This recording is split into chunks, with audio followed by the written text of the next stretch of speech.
Якутия на календаре, 2 марта, а день недели среда. В студии работают Руслан Ачиров, Полина Долинская, друзья. И можно уже сказать, что это середина недели. Несмотря на то, что неделя это у нас шестидневная. Друзья, мы рады, что вы встречаете утро вместе с нами. И эта неделя, она нам дает не только большое количество, мы работаем 6 дней на этой неделе, но а также возможность еще 3 дня после отдыхать.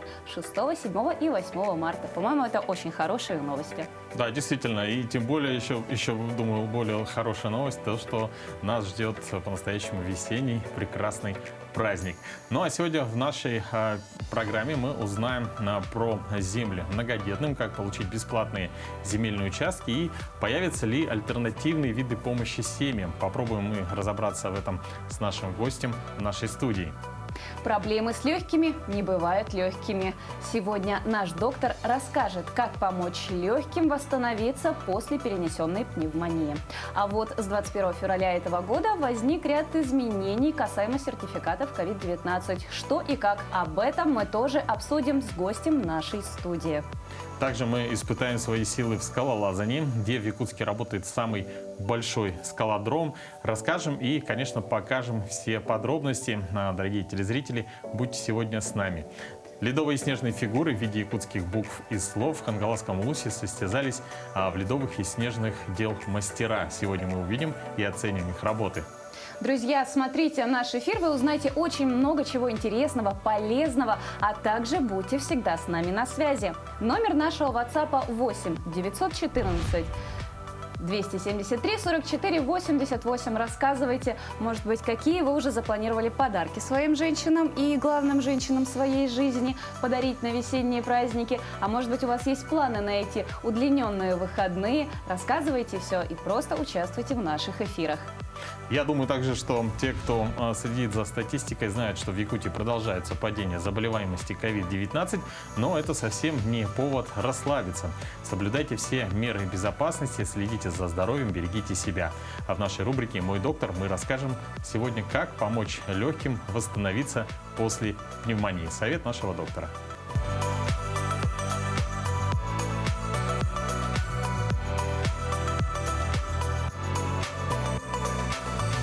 Доброе утро! Проблемы с легкими не бывают легкими, так гласит известная пульмонологическая поговорка. Что происходит с легкими при пневмонии? Из-за воспаления они перестают нормально выполнять свою функцию.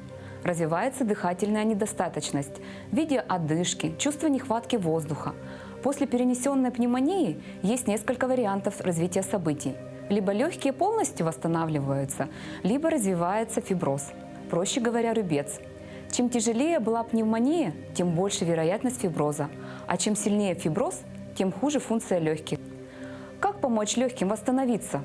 Важны сбалансированное питание, отказ от вредных привычек, полноценный 8-часовой сон, регулярные физические нагрузки, например, ходьба, дыхательные упражнения.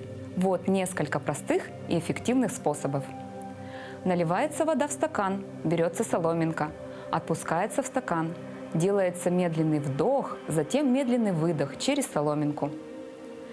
Делается глубокий вдох через нос, затем медленный выдох в течение 5-6 секунд через плотно сжатые губы.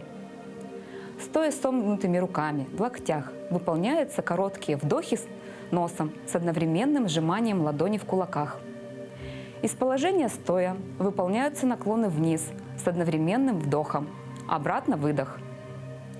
Стоя с опущенными руками, делается глубокий вдох с одновременным подъемом рук. Одновременно с выдохом руки опускаются. Заниматься желательно каждый день, не менее 30 минут. Будьте здоровы!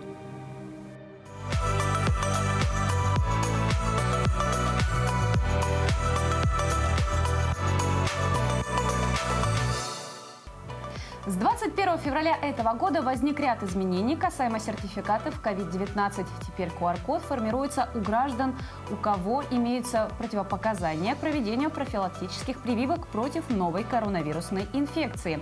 И сегодня с нашим гостем, аналитиком Центра «Мои документы» Иваной Корякиной мы поговорим об изменениях в сертификатах. Ивана, доброе утро. Здравствуйте. Доброе утро. Расскажите, что это за изменения? В связи изменения возникли в связи с тем, что люди, которые не могут получить вакцину, которые не переболели, да, они не могли посещать те вот места в связи с ограничениями. И те, у кого был медотвод в связи с противопоказаниями, те не могли, то есть никак... Получить QR-код. Да, QR-код. В связи с этим с запросами возникли вот ряд изменений. Сейчас он, как обычно, на госуслуги формируется. Гражданин обращается в медицинскую организацию свою, да, врач ставит диагноз в связи с перечнем приказа министерства, который установлен. Сроки тоже установлены ими. Вот. И в течение 3 дней направляют в единый портал. То есть формируется. Все, потом человек в связи с установленными сроками может посещать торговые там, вот, заведения.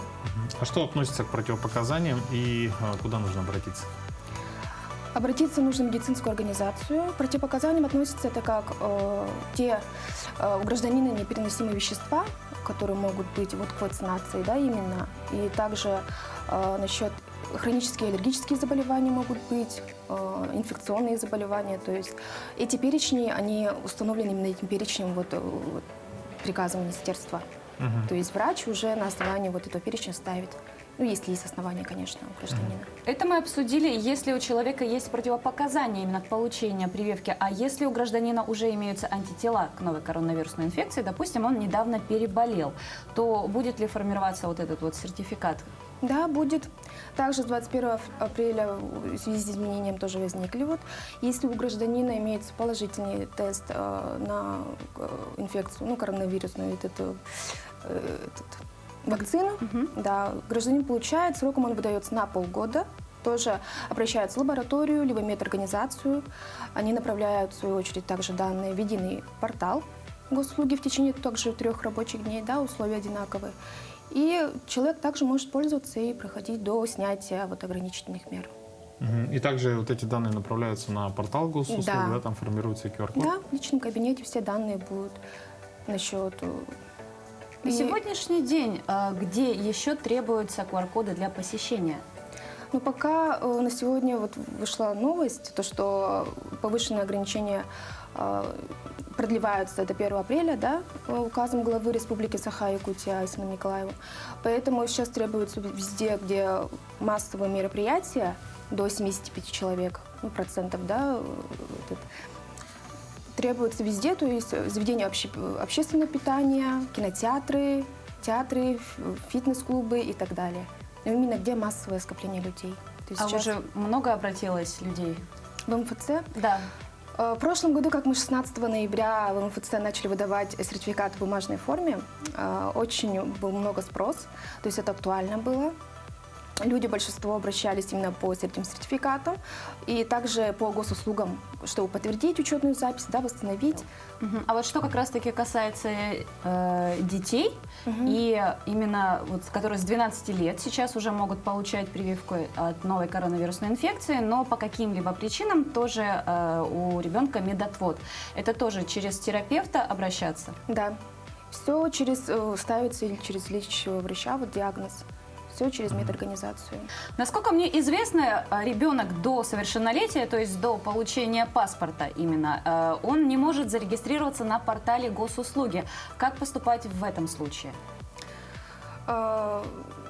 Несовершеннолетние гражданины до 14 лет, дети, могут зарегистрироваться на портале, у них родитель может зарегистрировать, но у них будет только упрощенная учетная запись.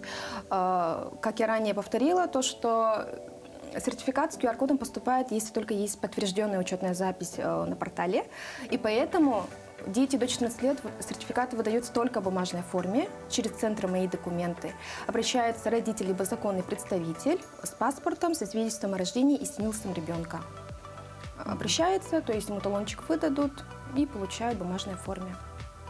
Насчет сроков бы я еще хотела сказать. У них всех разный срок. У сертификатов, которые имеются противопоказания, да, с медотводом, он выдается вот так, как я сказала, в связи именно с сроками противопоказания, как установил врач. Детям выдаются до 18 лет на 1 год сертификата, а у кого есть антитела, на полгода. То есть у них все верифицируется. А у кого имеется вакцинация, либо те, кто переболел, там на 1 год выдается сертификат. Что касается граждан, которые проходят ревакцинацию, сертификат продляется автоматически? Да. То есть сертификат выдается вот на год, человек, он ревакцинируется, да, вот при двухкомпонентном, допустим, Копивак там и так далее, да, вот спутник В. После поступает также на госуслуги, то есть процедура такая же, поступает также в реестр, и он обновляется на портале в своем личном кабинете. Сейчас в это время МФЦ работает в обычном порядке? Да, по предварительной записи мы работаем, все офисы центра. Все также работают. Ну и также, где можно всю эту более полную информацию по списку документов, по списку ограничений и срокам действия сертификатов можно гражданам узнать? У нас есть вся информация на сайте mfcsaha.ru, да, соответственно, и также в любых информационных каналах. Также есть у нас колл-центры МФЦ, тоже где могут подсказать данную информацию. И у кого нет, допустим, получить это, зайти в госуслуги и так далее, чтобы подать заявление.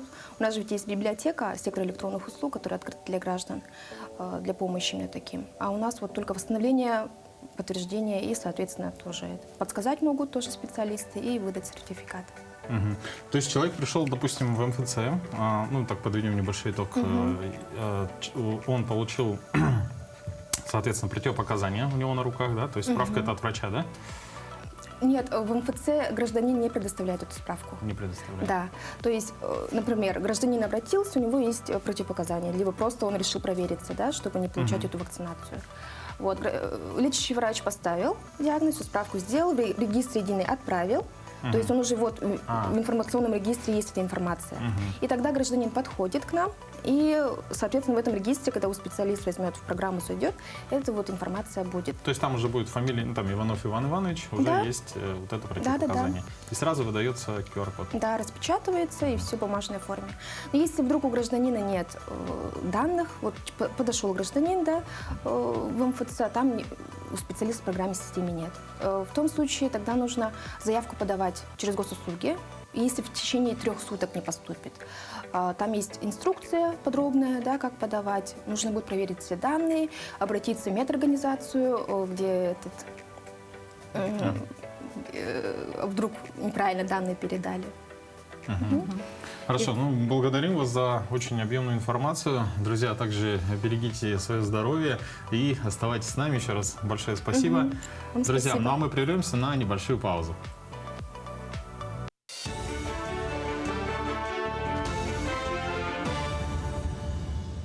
Доброе утро, коллеги! Доброе утро, Якутия! В России перестали работать сервисы Apple Pay, Google Pay и Samsung Pay. Это система электронных платежей с мобильных устройств, смартфонов, планшетов и умных часов. Один из самых популярных в мире способов совершения покупок. При этом в Алмаз-Эргиен-банке сообщили, что санкции коснулись только мобильных платежей, но не затронули оплату через банковские карты, которыми также можно оплачивать за проезд в общественном транспорте. Из-за того, что мы работаем через крупный федеральный банк, по системам Apple Pay, Google Pay, Samsung Pay, у нас сейчас, к сожалению, не работает оплата проезда на транспорте через терминалы.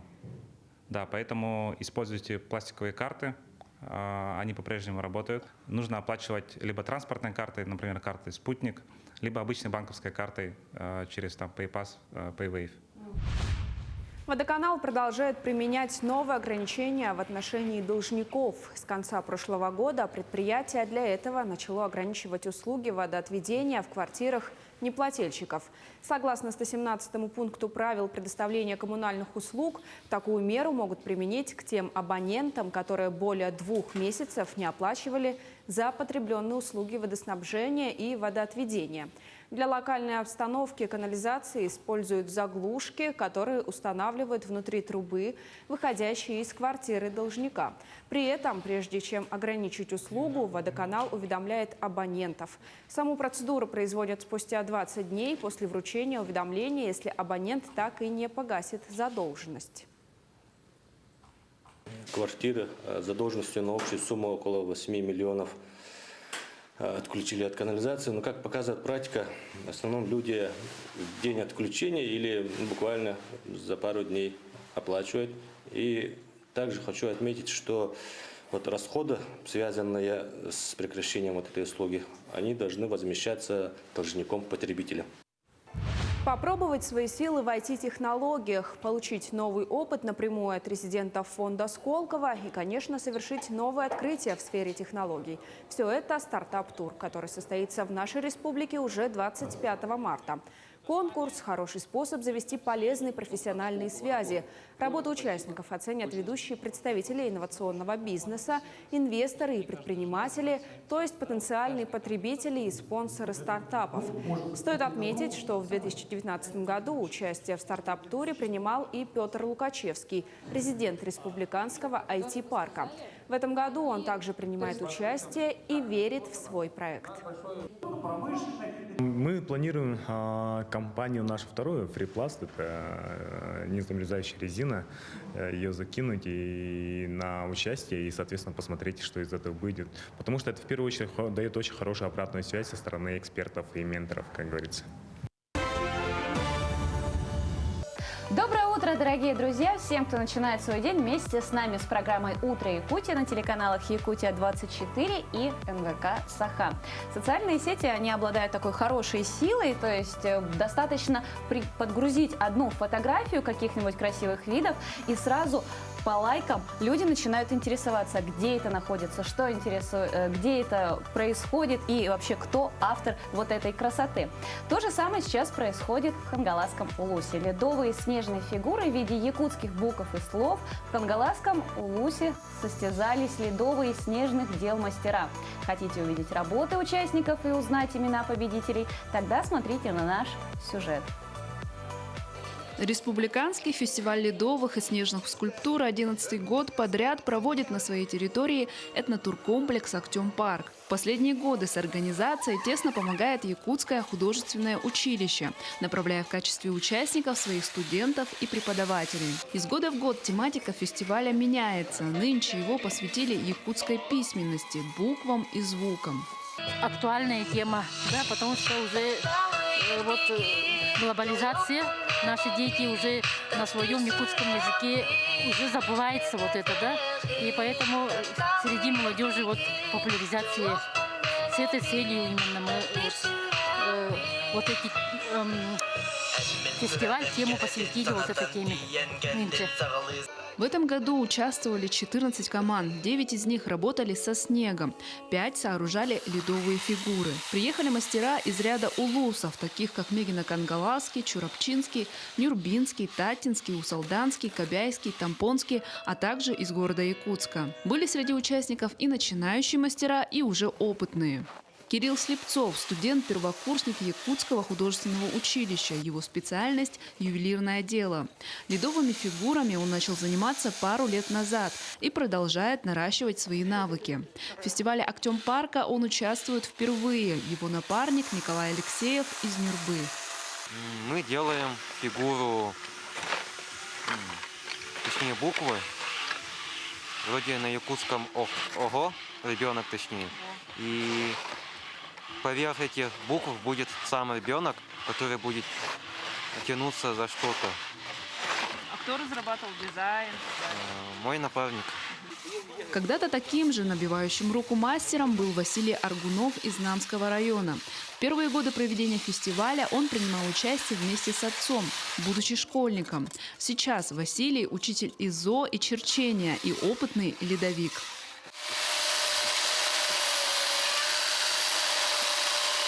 Среди участников, создающих снежные скульптуры, была замечена Сарглана Скрябина, художник-постановщик Сахафильма. Ее последнюю работу, фильм «Вертолет», сейчас крутят в кинотеатрах. Сарглана скромно, не привлекая внимания, вместе со своей напарницей Анной Савиной, преподавателем детской школы искусств из города Якутска, создавали из снега фигуру при помощи простых подручных инструментов.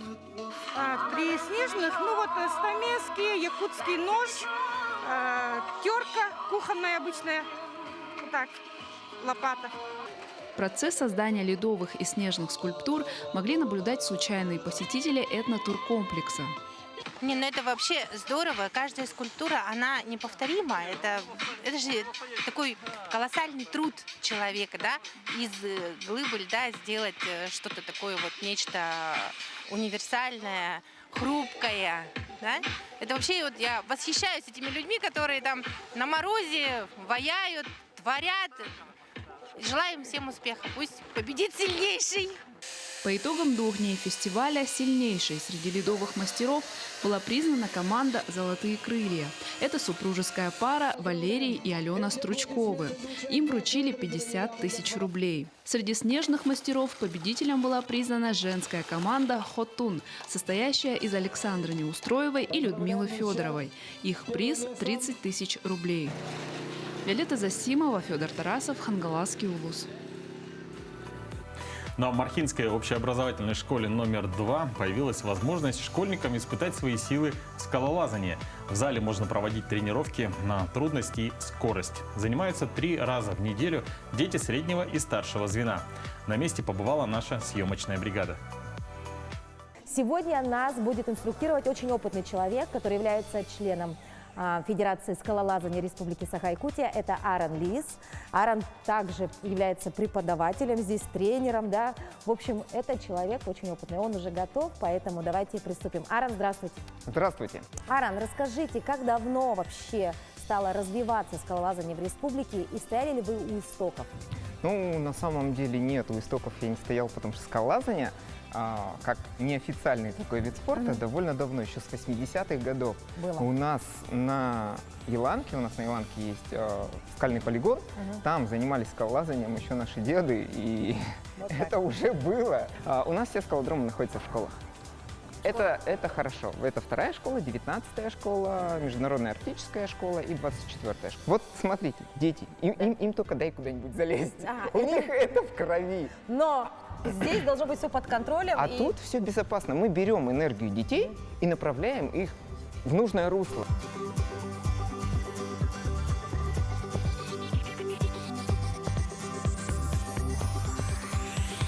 Вообще скалолазание для детей, конечно, просто поразительно полезно. Во-первых, на стене работают все группы мышц, абсолютно все. Вы постоянно крутите головой, постоянно меняете положение тела. Ноги работают, руки работают, координация, динамика, растяжка. Соответственно, физически это очень полезно для детей. Помимо этого, вам не надо просто так лезть, вы этого не сможете сделать. Надо думать, куда лезть и как расположить свое тело на скале. Дорогие друзья, то есть обратите внимание, все-таки это интеллектуальный вид спорта, да, правильно? Именно. Здесь работает мозг. Ну, действительно, стратегия же какая-то движения должна быть, да? Не хаотично. Зацепы. Они прикручиваются специальными болтами к скалодрому. Внутри скалодрома специальные мебельные бульдоги, их называют.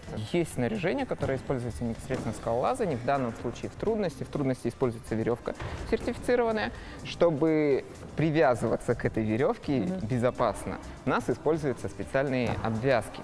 В лазании нужны ноги, а не руки. Да? Да. У нас ноги сильнее, чем руки. Поэтому пользоваться надо ногами. А руки нам нужны только для баланса. Так, ну что, я пошла тогда? Да? Что мне уже больно, как будто бы. За это тогда цепляюсь? Ой, мамочки! На самом деле... Я неправильно иду. Надо, да. Фу, жарко стало уже даже тут. Ну, пока я, возможно, поделюсь своими эмоциями. Действительно, это только с виду кажется, что это так легко. На самом деле очень сильно болят пальцы. Вот буквально несколько там захватов я схватила, и очень сильно болят пальцы. Несмотря на то, что поверхность шершавая такая, она не поддается вот той самой хватке. И сложно, очень сложно.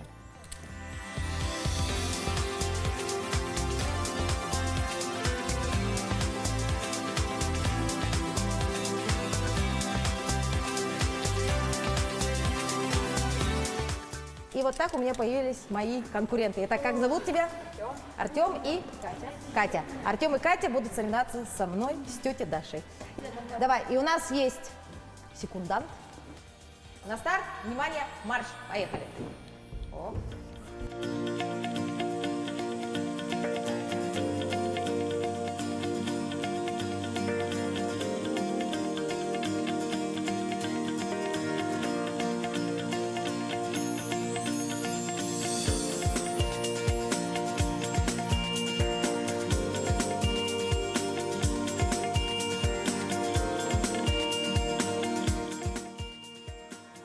Вот так вот.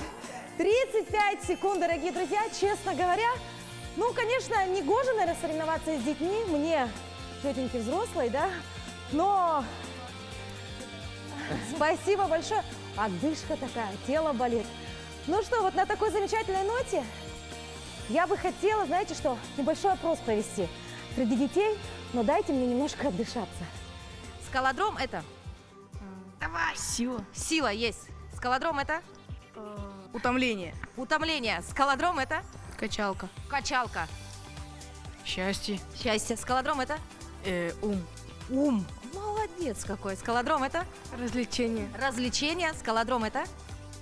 Да, выносливость. Выносливость. Спорт. Спорт. Вот, пожалуйста, вот это итог нашего эфира сегодня. И мы испытали на себе все прелести скалолазания.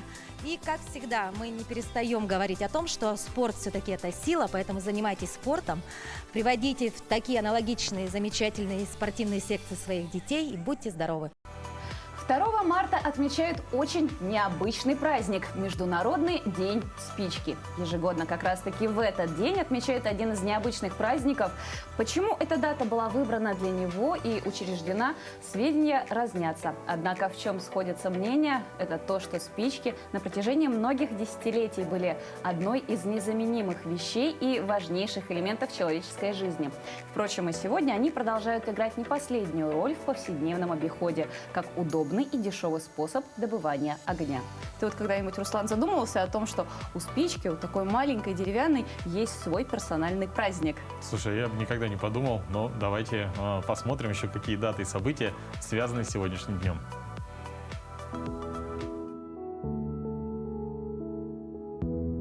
На календаре 2 марта. Сегодня отмечают Международный день спички. По народному календарю наступает день Федора Тирана и Мариамны Кикиморы. Федору молились о том, чтобы нашлись украденные вещи и потерявшиеся люди. На Руси подмечали, какова погода в этот день, такова она будет и летом. Яркий месяц вечером обещал хороший урожай, а дождь – обилие хлеба и льна. В этот день Наполеон Бонапарт назначен командующим французской армией. За свое стихотворение «Смерть поэта», посвященное Александру Пушкину, был арестован Михаил Юрьевич Лермонтов. Начато следствие по делу о непозволительных стихах, за которым наблюдал сам император. В Москве состоялось первое выступление русского народного хора «Пятницкого». 39 лет назад продемонстрирован первый компакт-диск. Для того времени эта новинка явилась настоящей сенсацией. В этот день родились Михаил Горбачев, советский и российский политик, общественный деятель, единственный президент СССР. Ия Савина, советская и российская актриса театра и кино, народная артистка СССР. Вячеслав Зайцев, советский и российский модельер, живописец, график. Юрий Богатырев, советский актер театра и кино, народный артист РСФСР. Михаил Пореченков, российский актер, продюсер, режиссер, телеведущий, народный артист Российской Федерации. Именины сегодня отмечают Анна, Марианна, Мария, Михаил, Николай, Павел, Порфирий, Роман и Федор. Друзья, Минтруд России разработал новые меры поддержки молодых семей. Планируется, что в пилотном проекте примут участие 6 регионов. Якутии в их числе нет, однако в дальнейшем лучшие практики могут быть распространены на всю страну. В рамках проекта, к примеру, предусматривается создание пунктов проката предметов первой необходимости для новорожденных, услуги социальной няни, которая будет помогать в присмотре и уходе за детьми, нуждающимися семьям. Семьям с низкими доходами планируется компенсировать расходы на услуги ЖКХ, а также возвращать оплату за детский сад в дополнение к уже имеющимся льготам. И это очень хорошая помощь, особенно для семей, где детей много. Кстати, еще же есть и помощь в виде бесплатного предоставления земельного участка многодетным. Вопрос о предоставлении земли многодетным, к сожалению, решается с трудом. Спрос на участки, на территории которых можно вести строительство ИЖС или вести личное подсобное хозяйство, значительно повышается. Действительно, и по этой причине граждане, у которых есть право на землю на бесплатной основе, прежде всего это семьи с 3 и более детьми, вынуждены ожидать своей очереди годами. О том, как эта проблема решается в Якутии, мы расскажем далее.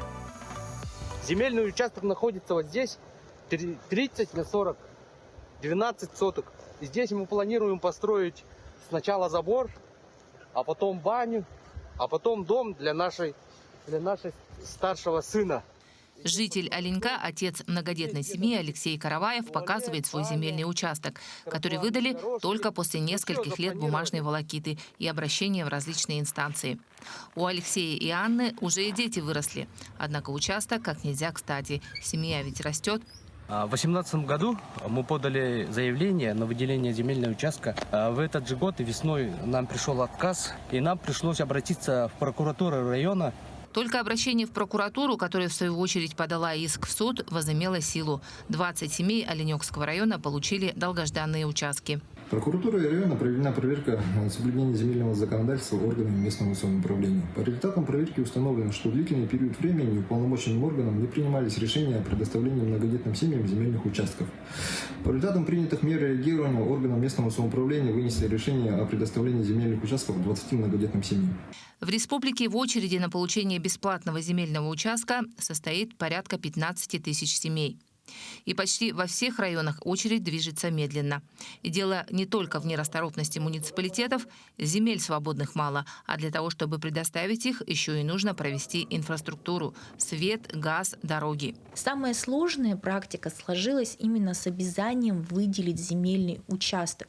Сейчас, если посмотреть судебную практику, последние 2 года, то, к сожалению, она достаточно отрицательная. То есть, получается, в муниципальном образовании не просто нужно найти какую-то территорию, земельные участки, кусок земли, но еще и обеспечить там, получается, электроэнергию, газификацию.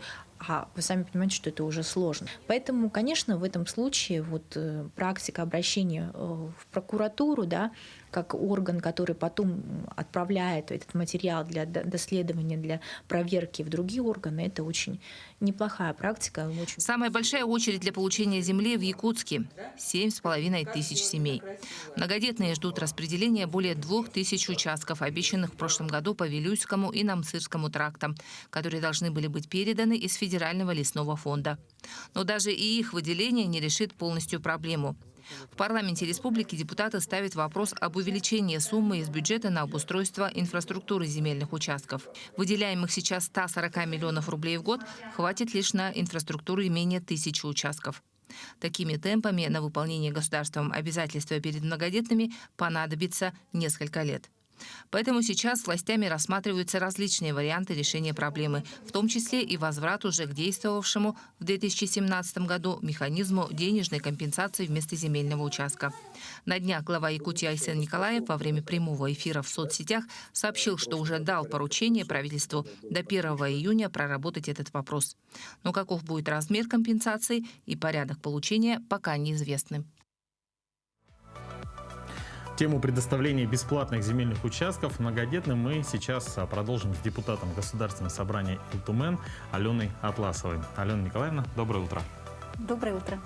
В сюжете было сказано, что возможно альтернативное решение проблемы – это денежная компенсация вместо участков. Обсуждалось ли это в парламенте и насколько это снимет остроту проблемы? Начну с того, что парламент, народные депутаты, мы, конечно, за своих избирателей, мы работаем по их наказам. И многодетные семьи, как сейчас было в сюжете, действительно, очень много многодетных семей стоят в очереди. На сегодняшний день это получается 25 612 семей стоят в очереди, и эта очередь очень медленно двигается. Почему? Уже вы ответили, потому что нет земли, если есть даже земля, нет инфраструктуры. И, конечно, наш комитет по делам семьи и детства держит этот вопрос на контроле с момента создания. То, что альтернативные решения можно предложить, но это не решение проблемы с инфраструктурой, это только альтернатива. И она у нас практиковалась в 2018 году. Был разработан закон правительством Республики Саха-Якутия о двойном материнском капитале, если просто говорить. То есть это когда семья многодетная, это же земля предоставляется многодетной семье. Соответственно, если она отказывается от своей очереди и не получает от государства землю, то она может получить двойной материнский капитал. А можно уточнить по поводу, куда можно эту сумму использовать, вот этого второго материнского капитала? Только на улучшение жилищных условий. Да? Но сегодня вот раньше 139 был материнский капитал, да, а сегодня вот он составляет, благодаря индексации, на сегодняшний день 144 467. Но вот как сейчас мы тоже ожидаем, что все-таки эта альтернатива будет тоже рассматриваться правительством, поскольку послание главы, глава обозначил этот вопрос проблемным и озадачил правительство, чтобы в течение 5 лет все-таки решить этот вопрос. И депутаты, мы на каждой корректировке бюджета постоянно вносим свои цифры. То есть мы владеем цифрами, где чего не хватает. И получается так, что каждый раз мы свое постановление, а постановление принимается на сессии. То есть голосуют все народные депутаты, вот 70 с лишним человек, все голосуют и поддерживают постановление. Соответственно, мы говорим о том, чтобы необходимо предусмотреть бюджетные средства. Но, к сожалению, вот сейчас нам нужна дорожная карта, вот, чтобы все-таки планово решить эту проблему. А скажите, вот сколько из выделенных ранее участков обеспечена инфраструктурой и как идет процесс подключения света, газа, например, и подведения дорог?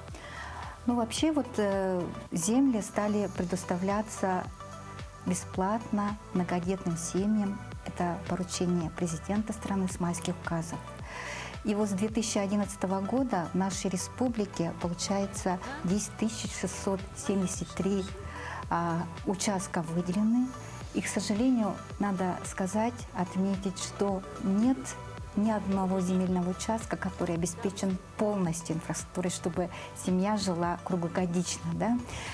Если говорить точно о цифрах, да, вот, что есть на настоящий момент, вот из 10 тысяч, да, давайте вот я приведу цифры, поскольку вот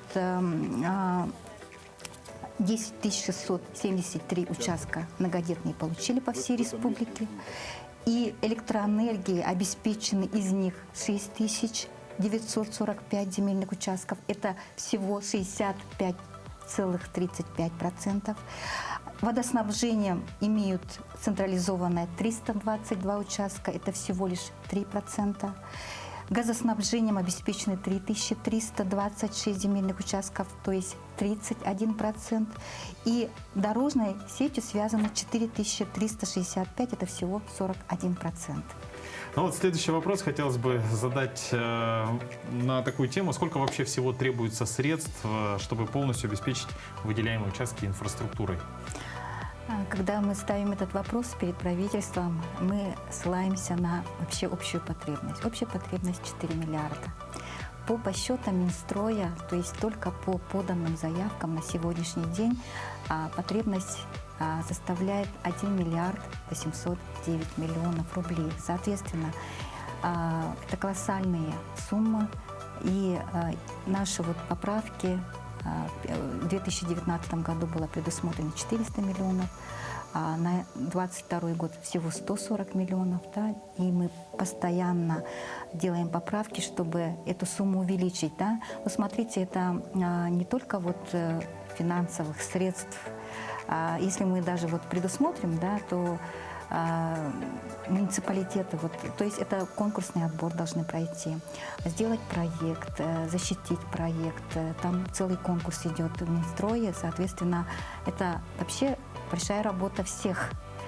И, конечно, в год матери, как мы полагаем, эти вопросы должны вот сдвинуться с той мертвой точки, которая вот годами у нас обозначилась как проблема большая. Вот в прошлом году было заявлено, что в Якутске многодетным семьям будут выделять участки по Вилюйскому и Намцирскому трактам, которые будут переведены из земель лесного фонда. Вот как с этим сейчас обстоят дела? Началось ли распределение уже? Начнем с того, что вообще вот когда принимались такие решения, да, никак нельзя вот делать так, что мы же вообще абсолютно такой специфичный регион, да, вот получается у нас очень много территорий, но где там заселиться, построиться. У нас вот, ну, практически вот основную долю занимает лесной фонд. И оно принадлежит федералам. И, соответственно, вот сейчас город, вот как вы сказали, перевел земли. И в этом году, как вот в мэрии мы тоже держим на контроле, отправляем депутатские запросы на круглых столах, на совещаниях, всегда задаем вопрос. А в этом году они будут заниматься переводом этих земель, то есть это оформление бумаг, там, распределение, то есть вот все земельные шаги, они будут делаться именно в этом году, конкретно вот по тем участкам, которые вы сказали. Мы сейчас прервемся на небольшую паузу и после продолжим обсуждение. Друзья, оставайтесь с нами, а также мы напоминаем номер нашего WhatsApp 8 914 273 44 88. Если у вас есть вопросы к нашему гостю, вы можете задавать их через WhatsApp.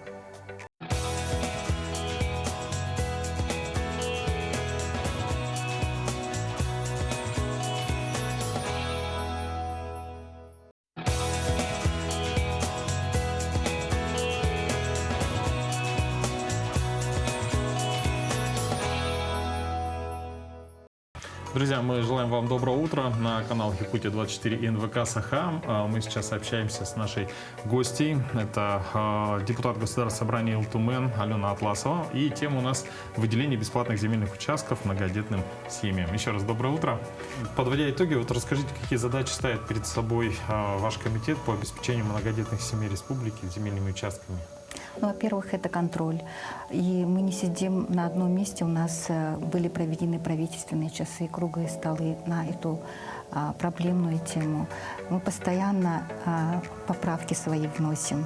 Также мы стараемся все-таки привлечь внимание федералов. Это же не только наша проблема, да, чтобы как-то вот более обоснованно подойти к этому вопросу. На ассоциации парламентариев Дальнего Востока и Забайкалья я инициировала вот опрос среди наших соседей.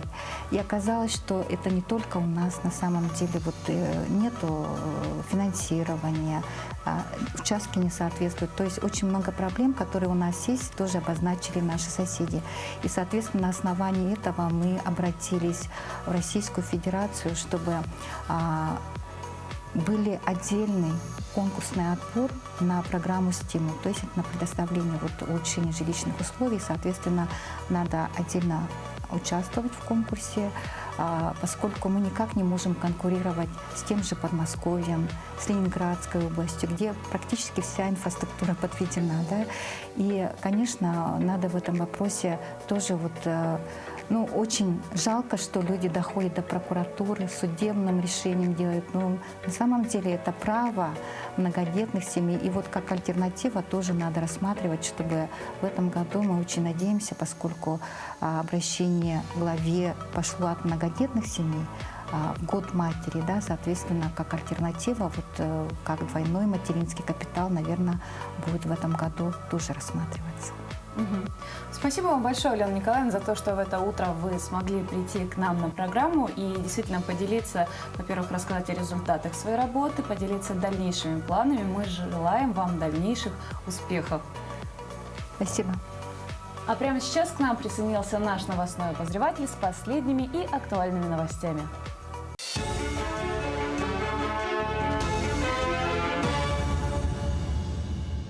Сбербанк с 1 марта повысил ставки по ипотеке на готовое и строящееся жилье на 7,5% пункта до 18,6%. В Сбербанке напомнили, что по уже выданным потребительским ипотечным кредитам никаких изменений вводиться не будет. Отмечается, что клиенты банка могут снизить ставку по ипотеке при электронной регистрации сделки, первоначальном взносе от 20%, а также подтверждении дохода или его части выпиской из пенсионного фонда. Кроме того, в банке действуют ставки от 0,1% по программам субсидирования с застройщиками. Также с 1 марта Сбер существенно повысил ставки по рублевым депозитам Сбервклад, Сбервклад Прайм и Промо Управляй и предложил клиентам новые вклады в долларах США и евро. Максимальная доходность по депозиту Сбервклад Прайм теперь составляет 18% годовых. Алмаз-Энергоbank с 1 марта повысил ставки по ипотечным продуктам до 22,5%. При этом субсидированные программы, в том числе и дальневосточная ипотека, остаются без изменений. У нас потребительские кредиты начинаются от 25 годовых. Мы ставки изменили сегодня. По ипотеке у нас ставки от 22% годовых. Но программа дальневосточной ипотеки у нас до сих пор действует. По-прежнему она будет действовать до 2024 года, мы надеемся. И ставка по ней 0,1% годовых на первичном рынке. Ну, каждый делает свой выбор. Мы, в принципе, видим, что интерес есть. Однако, я думаю, что ключевая ставка через какое-то время придет в норму. Соответственно, ставки уже будут гораздо ниже. Мы видим, да, что экономический шок произошел. Судя по предыдущим кризисным ситуациям, мы видели, что ставка в дальнейшем постепенно снижается. В принципе, это направлено на то, чтобы увеличить стоимость денег, чтобы предотвратить инфляцию и экономические шоки. Поэтому я думаю, что в скором времени ситуация нормализуется. 36 стран закрыли воздушное пространство с Россией. В основном это государства Евросоюза, а также Канада и Великобритания. Наши соотечественники, оказавшиеся на территории этих стран, сейчас переживают, что не смогут попасть на родину. МИД России совместно с Ростуризмом и Росавиацией работают и составляют списки граждан, которым нужно покинуть тот или иной субъект. Для обращения работает горячая линия 8 495 587 88 60, а также приложение «Зарубежный помощник». Круглосуточный телефон МИДа России 8 495 695 45 45. Для якутян Министерство по внешним связям республики также подготовило горячую линию. Обращаться можно по телефону 8 800 160 59. Паниковать не стоит. Сейчас работает горячая линия по линии Министерства иностранных дел России, Ростуризма и Росавиации. И вот эти наши три ведомства, они курируют вывоз граждан, формируют списки. И после формирования списков будет составляться график вывоза наших граждан с этих территорий. Что касается якутян, на данный момент к нам Министерство по внешним связям, делам народов такой информации пока не поступало, но мы все равно мониторим ситуацию. Тем временем и Россия закрыла небо для авиакомпаний из 36 стран в ответ на санкции Запада. В соответствии с нормами международного права в качестве ответной меры на запрет европейских государств на выполнение полетов гражданских воздушных судов, зарегистрированных в России, введено ограничение на выполнение полетов авиаперевозчиков 36 государств, говорится в пресс-релизе Росавиации.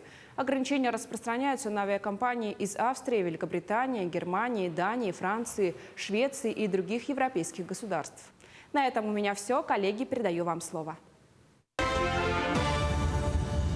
Доброе утро всем, кто к нам присоединился, а также тем, кто начинает свой день вместе с вами. Если в это утро вы по какой-то причине встречаете один, то мы вам с удовольствием составим компанию.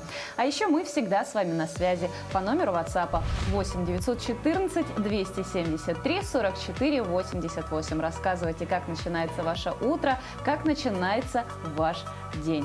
Ну а на странице нашего Инстаграма вы всегда можете узнать последнюю актуальную информацию. Подписывайтесь и ставьте лайки. Ну а сегодня в Якутске начнет свою работу 15-й съезд женщин республики. А ты знаешь, когда состоялся первый съезд? Ну, мне кажется, это было где-то, наверное, в 90-х. Нет, это было аж в далеком 1925 году. В это же время, кстати, в марте. И мы сейчас предлагаем заглянуть в историю и узнать, какое положение в то время было у женщин Якутии и какие изменения произошли с установлением советской власти.